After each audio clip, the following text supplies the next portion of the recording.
Je suis en compagnie de Yellow Blémonde. Salut Yellow. Salut Chipé. Comment allez-vous? Bien, ça va. Dorjoles Kofi est avec nous. Salut Dorjo. Salut JB. Ça va bien? Ça va. D'accord. Eh bien, on aura Jojo dans pas longtemps. Il sera avec nous pour cette émission. Allez, André Onana, Yellow Dorjoles, qui met fin à sa collaboration, je vais l'appeler comme ça, avec la Fédération camerounaise de football à 26 ans. C'est pas trop tôt, même si on sait un tout petit peu ce qui se passe au sein des Lions indomptables. Bon, personnellement, je n'en sais pas grande chose parce que vu son écartement lors du mondial 2023, il n'y avait pas eu grande information qui avait fuité. Ils avaient signifié juste qu'ils avaient écarté André Onana pour des raisons peu connues. Du coup, prendre sa retraite internationale, cela voudrait dire qu'il y a encore anguille sous roche du côté de la tanière des Lions indomptables du Cameroun. On n'en a pas grande information, mais c'est dire que ça ne va pas très fort du côté de la tanière des Lions indomptables. Donc, Escoffi, il avait été écarté pour raisons disciplinaires, en tout cas selon les sources venant de la Fédération camerounaise de football. Je pense que l'Africa Foot, avec à sa tête le président Samuel Eto'o, a mal géré l'affaire Onana. Aujourd'hui, il dit, quelqu'un qui dit la vérité, on le fait passer pour un révolutionnaire qui a envie de bousculer les choses. Mais on se rappelle aussi que Samuel Eto'o, dans cette équipe des Lions indomptables, aussi à un moment donné, a voulu faire bouger les choses. Donc il disait haut et fort des choses que les Rigobert Song n'arrivaient pas à dire. Aujourd'hui, quand Onana se permet de le dire, après, c'est normal. Quand on sait que c'est un joueur important pour l'équipe nationale, aujourd'hui, il a dit des choses peut-être qui sont mal passées, mais quand un joueur donne des consignes, dit des choses, c'est pour que les choses puissent s'améliorer. Aujourd'hui, j'ai l'impression que Samuel Eto'o veut tirer le drap forcément sur lui, parce que vraiment, il va toujours au devant de la scène. Donc, tant bien que mal, il y a beaucoup de frustration dans tout ce que vous voyez autour d'Onana. 26 ans, je pense qu'à un moment donné, si il sent que c'est le moment de raccrocher, il faut raccrocher. Parce que quand vous êtes dans un groupe, qu'à un moment donné, il y a un manque de respect, on ne vous considère pas, vous sentez que vraiment, il n'y a pas l'affection qu'il faut autour, que vous êtes un indésirable de façon voilée. À un moment donné, voilà, il faut prendre ses responsabilités. Il n'y a pas que la sélection nationale. Voilà, à 26 ans, il va continuer à progresser. Mais je pense que Samuel Eto'o tire trop le drap sur lui. D'accord. Alors, 26 ans, on raccroche avec la sélection nationale. On a vu Epassi lors de la Coupe du Monde, après bien sûr le départ d'André Onana. Vous pensez qu'on oubliera de sitôt André? Je dirais non, parce qu'on va regarder forcément les performances d'Onana en club. C'est ça aussi la difficulté. Il est jeune, s'il continue à performer, je touche du bois. Si un jour Samuel Eto'o n'est plus à la FECA Foot, je suis sûr que si on a besoin du garçon, ils vont aller le chercher. On a eu des joueurs qui ont dit, voilà, on part à la retraite, mais à un moment donné, ils sont allés les chercher. Messi même l'avait annoncé, ils sont allés le chercher. Je ne dis pas qu'en ce moment, le problème, c'est forcément le cas Eto'o, mais je pense que Eto'o, avec tout son monde, a mal géré l'affaire Onana. Donc attention, on a un gardien qui est là au niveau de la Coupe du Monde et bien sûr avec les Lions, il n'était pas mal, mais attention, il a 26 ans, Onana en club, il peut continuer à performer et ça peut amener aussi un déclic. L'autre, je ne sais pas dans quel club il évolue, mais quand on regarde la progression d'Onana, il est encore jeune, 26 ans, il a vraiment toute sa carrière devant lui. D'accord. Hier, on évoquait la probable liste du coach Aïdara concernant les A'. La liste est enfin disponible. On voit tout ça dans notre focus.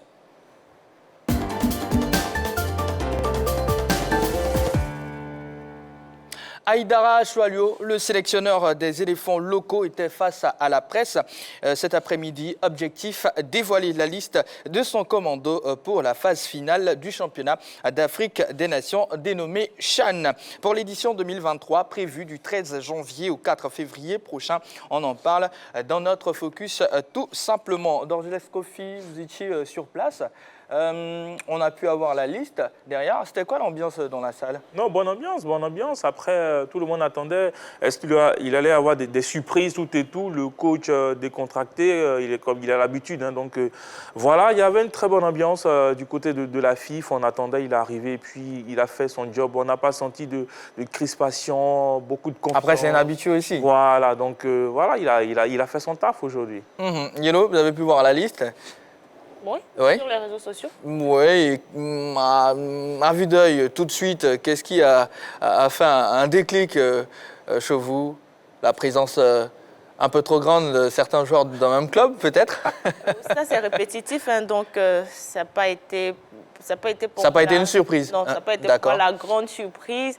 La petite surprise était plus dans le nombre de joueurs du même club. Sinon, revoir des joueurs du même club dans la sélection, ce n'est pas une surprise. En plus, c'est son club. En plus.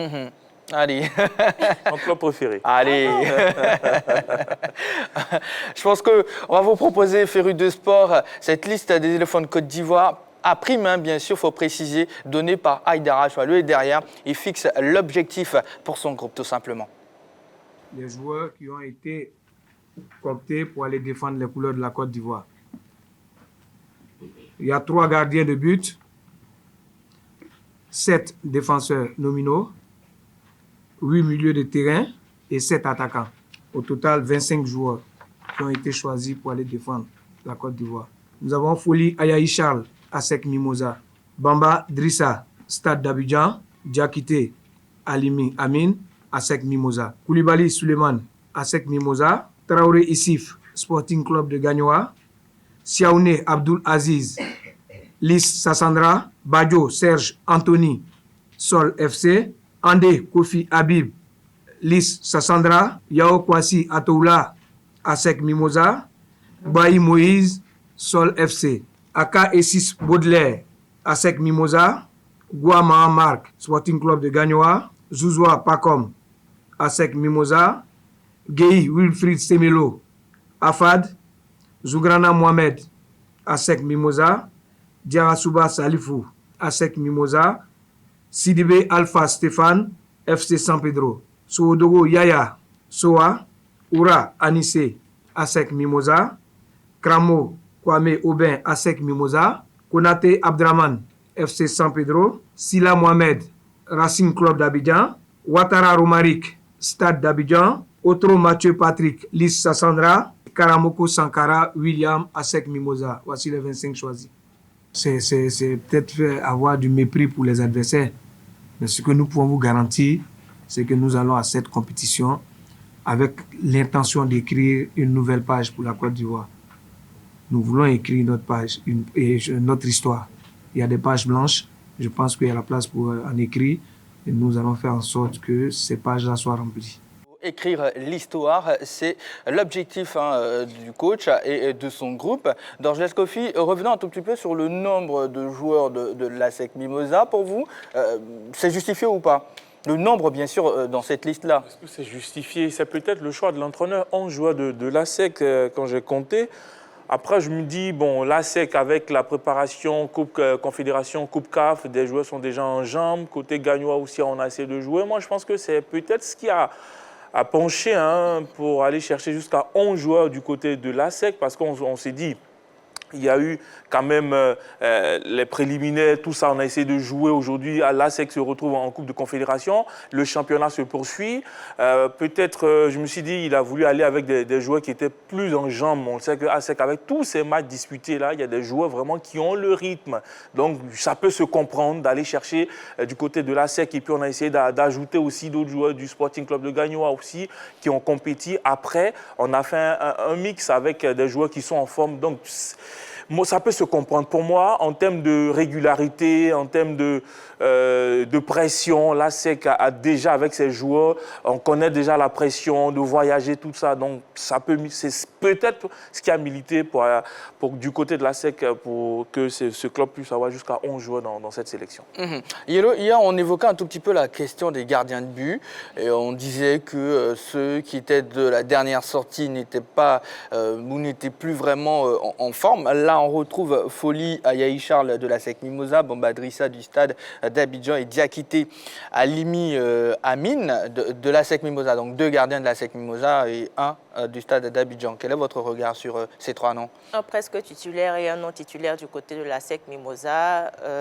Du côté du Stade d'Abidjan, Bamba Drissa qui n'est aussi pas titulaire. Bon, cette liste de gardiens-là laisse aussi entrevoir le mal-être de nos différentes sélections. On a un souci de gardiens. C'est vrai qu'on aurait pu porter nos choix sur d'autres gardiens qui sont titulaires dans leur club. Tout à l'heure, Dorgelès évoquait un point qui pourrait être très essentiel, la régularité du côté de la SEC dans les compétitions continentales et surtout leur préparation.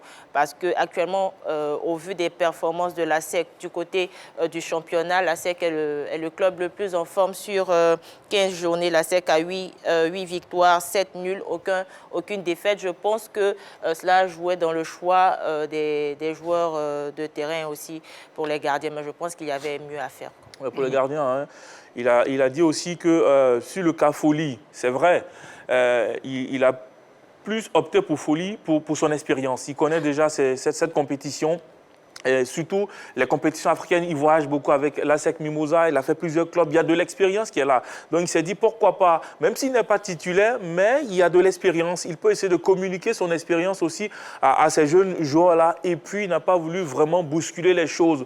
On sait que le poste de gardien de but, c'est vraiment compliqué. Vous pouvez ne pas être titulaire, mais sur les compétitions, on peut se révéler. Martinez, Emiliano, il n'était pas forcément titulaire à un moment donné avec Arsenal, mais vous allez comprendre que quand on lui a donné sa chance, il a commencé à assurer. Donc, en compétition, on peut dire pourquoi pas, il y a des gardiens qui sont en forme, il faut aller, mais on a opté derrière pour l'expérience peut-être. D'accord. Allez, coupure pub, on revient juste après.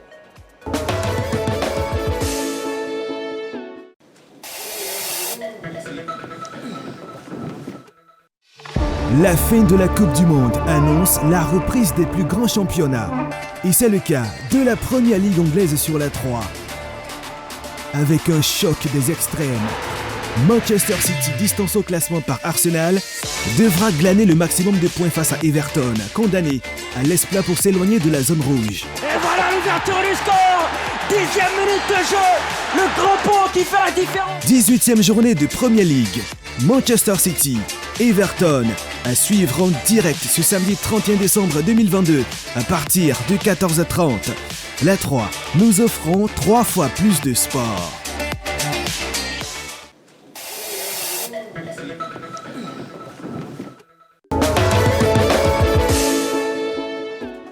Dans notre focus de ce vendredi, passage en revue de la liste de 25 joueurs de Choalio Haïdara concernant les A-Prime qui défendront les couleurs de la Côte d'Ivoire en janvier prochain. Donc ça sera beaucoup d'équilibre dans cette liste surtout parce qu'il y a des joueurs qu'on n'attendait pas, qu'on a vus, mais qui sont en forme. Et puis, comme il a parlé lui-même, des expérimentés, des gens qui sont habitués à jouer à ces genres de compétition, de jouer ces genres de compétition-là. Donc, c'est plutôt il essaie d'équilibrer un peu, parce que pour gagner aussi une compétition, c'est pas forcément aller avec peut-être 40 ou 26 joueurs qui sont en forme, mais il faut trouver le juste milieu. Après, il a dit, c'est comment faire jouer tous ces joueurs ensemble. Il a dit, j'ai sélectionné aussi, mais ils vont aller en stage. Après le stage, il peut y avoir des blessés, tout et tout. Donc, au fur et à mesure, on va continuer à peaufiner cette liste là, mais plus ou moins quand on regarde, c'est équilibré. Alors, Yellow, est-ce que visiblement, vous aurez souhaité voir des joueurs qui ne sont pas là? Personnellement, non, pas vraiment. Je pense que depuis hier, je pense que je laisse la main au sélectionneur. Essayer de faire une autre sélection serait peut-être injurier ceux qui sont là. Je pense qu'ils sont tout aussi méritants que ceux qui n'ont pas été là. Le petit bémol, pour moi, la déception, pour moi, c'est de ne pas avoir dans cette liste-là des joueurs de Ligue 2. Parce qu'il y avait quand même des talents en Ligue 2 qui pourraient peut-être créer même la surprise parce que ceux de la SEC, on les côtoie très souvent dans les compétitions continentales. Ceux de la Ligue 2, les adversaires allaient les découvrir. Ils allaient certainement se transcender lors de cette compétition-là pour se faire remarquer dans d'autres clubs et pourquoi pas se faire appeler en sélection. Donc pour moi, le bémol, c'est plus la non-sélection des joueurs de Ligue 2.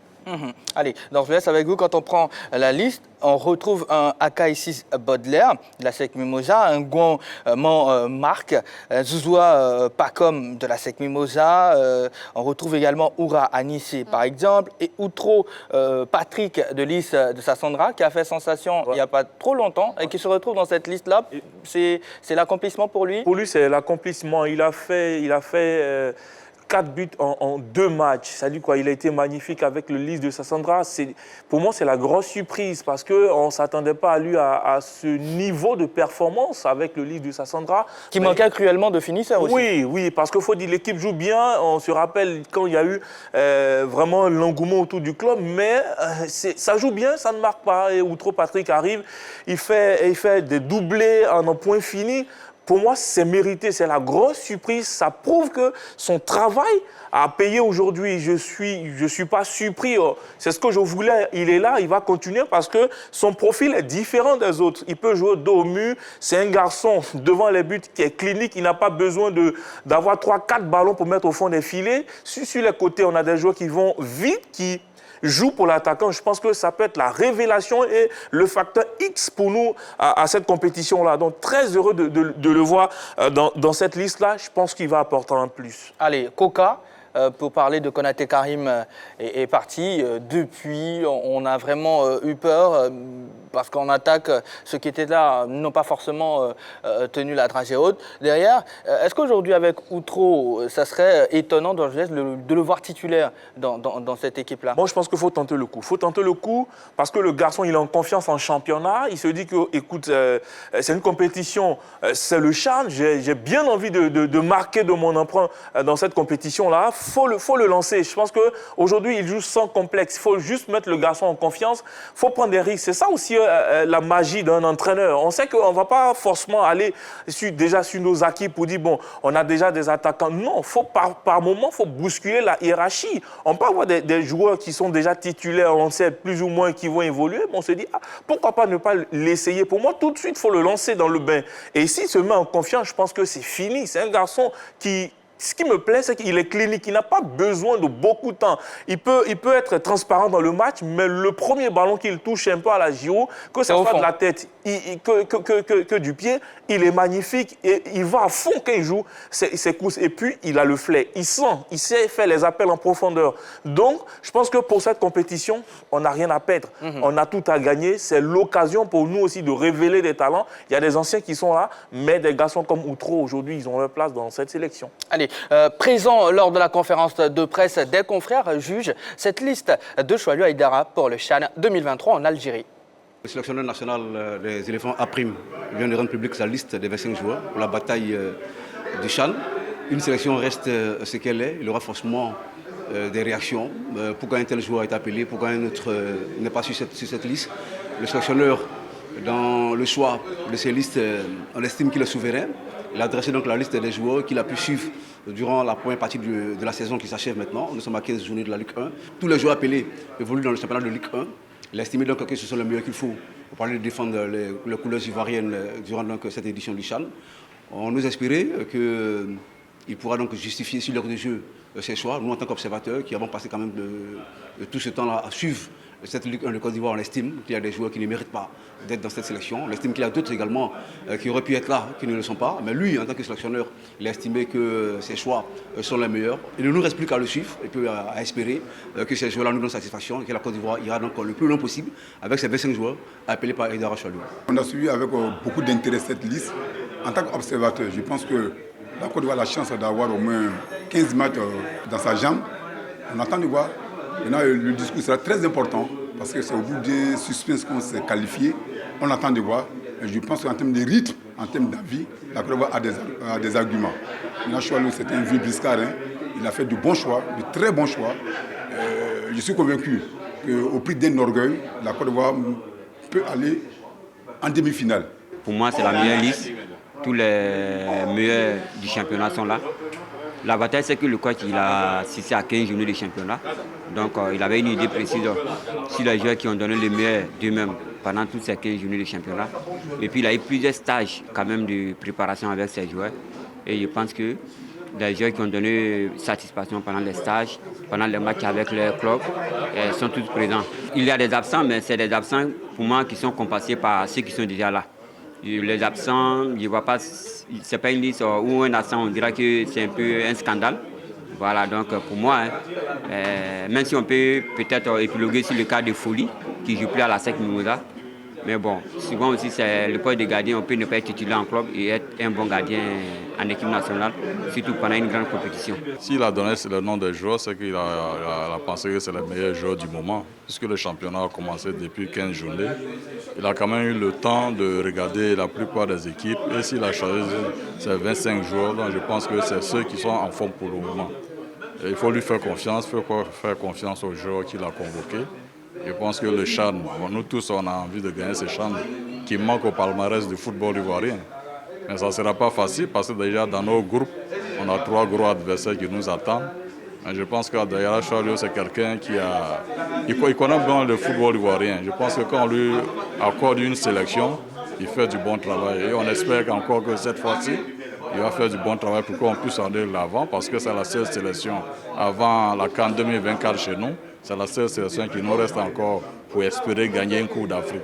Donc on espère que d'ici janvier, les joueurs seront au point et ils vont nous envoyer les résultats que le football ivoirien espère. Allez, c'était l'avis de nos confrères qui ont assisté à la conférence de presse aujourd'hui même. Allez, un mot sur la préparation. Aïdara Choilio et son groupe affûteront leurs armes à Yamoussoukro le 26 décembre prochain avant d'aller parachever leur préparation en Tunisie. Le timing pour vous, il est court ? Trop court pour une telle compétition. Nous sommes à 3 semaines de la compétition, c'est en janvier déjà. Donc pour moi, pourquoi on n'a pas vite commencé la préparation quand on sait que d'autres nations, pour l'instant, sont jouer des matchs de préparation avec des pays, tout et tout. Et nous, à 3 semaines de la compétition, on va à Yamoussoukro, de Yamoussoukro, Tunisie, et puis on va aller jouer cette compétition. Pour moi, il fallait s'y prendre tôt. Est-ce que ça va suffire? Parce que c'est là aussi, ça s'explique. Les 11 joueurs de l'ASEC Mimosa, des joueurs qui sont déjà en jambes, ils ont déjà des automatismes. Donc on va greffer tout le monde autour de ces joueurs qui sont déjà en jambes, qui ont joué des compétitions. Donc ça se comprend. Parce que après, s'il faut aller vraiment, comme on dit, faire un mixage, un mix de tous les meilleurs de notre championnat, à un moment donné, maintenant, il faut aller créer les automatismes au niveau du stage bloqué. Donc là, ça se justifie. Les 11 joueurs de l'ASEC, les automatismes sont déjà là, les autres vont se greffer autour. On va essayer de trouver ce qui peut fonctionner avec tout le monde, avec les autres attaquants qu'on a vus, Otto Patrick et autres, pour trouver la synergie pour que l'équipe puisse monter le plus rapidement possible. Mais sur le temps de préparation, je pense que c'est court et ça va être limite. Je me demande si même, après, quand on accélère trop aussi, ce sont des joueurs, il faut éviter tout ce qui est blessure, tout et tout. Donc il y a trop d'interrogations pour moi.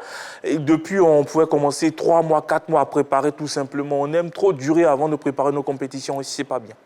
Allez, la compétition démarre le 13 janvier 2023 et sur le programme que je vois, la Côte d'Ivoire entre en lice le 14 premier mois 2023 et on sera face au Sénégal. Et Yellow, les Sénégalais, c'est 2 matchs amicaux disputés déjà, ils ont déjà affronté l'Algérie, également le Maroc. Derrière, nous sommes à Yamoussoukro, on parle d'un programme du côté de la Tunisie. Oui, Yamoussoukro est du côté de la Tunisie. Est-ce que ceux qu'on affrontera sont des bons sparring partenaires? C'est une question à se poser. Par rapport au Sénégal qui a déjà 2 matchs amicaux dans les jambes, je crois que la différence est déjà faite et c'est aussi un problème de nos différentes sélections, que ce soit les sélections féminines ou masculines, sélections majeures ou A', on a un problème par rapport à la préparation. Je pense qu'il faudra rapidement régler ça. Il faudra aussi que les éléphants aillent pas en victime parce que c'est ce qui nous manque aussi, le mental. On voit les Camerounais qui, eux, en plus de leurs matchs amicaux, mettent toutes leurs forces dans les différentes batailles pour pouvoir remporter leurs différents matchs. Là, on espère que sans ou à défaut d'une bonne préparation, les éléphants y mettront du cœur pour pouvoir défendre les couleurs du drapeau. D'accord. Oui, donc je laisse. Il faut une bonne préparation. C'est très important pour aborder les compétitions. Oui, actuellement... mais après, je me dis aussi, à un moment donné, il faut qu'on prenne nos responsabilités. On savait que la compétition allait arriver, qu'on allait participer à la compétition, mais pourquoi on ne prépare pas tôt? Aujourd'hui, qu'on donne la liste des joueurs retenus pour aller participer à cette compétition. Mais on se prépare comment? Je pense que c'est des choses, on savait déjà, on pourrait se préparer en amont, peut-être 3 mois avant, 4 mois, bien préparer la compétition et puis aller tout doucement, tranquillement. Parce que quand j'écoute, c'est pas trop sûr qu'on aura 2 matchs au niveau à l'international. Peut-être on aura un seul match pour se préparer et puis on va espérer aller jouer la compétition. Mais après, ne soyez pas étonnés de notre résultat. On ne va pas tout le temps partir en kamikaze aux compétitions et puis espérer aller gagner une finale. Une finale, ça se prépare. Une coupe, ça se prépare. Donc voilà, l'Argentine a préparé, la France a préparé, on a vu. Donc pourquoi à chaque fois on attend à 1 mois, à 3 semaines de nos compétitions pour les préparer? À un moment donné, il faut prendre les responsabilités et puis il faut bien préparer pour avoir de bons résultats. Et sur le chemin de la Côte d'Ivoire, on a le Sénégal, l'Ouganda, le Congo, entre autres. Ces adversaires-là, comment vous les voyez? Est-ce que ce sont de gros calibres? On sait que le Sénégal se prépare vraiment, mais très bien. Aujourd'hui, où nous sommes arrivés, et puis à 3 semaines, c'est demain qu'on va commencer la préparation du côté de Yamoussoukro.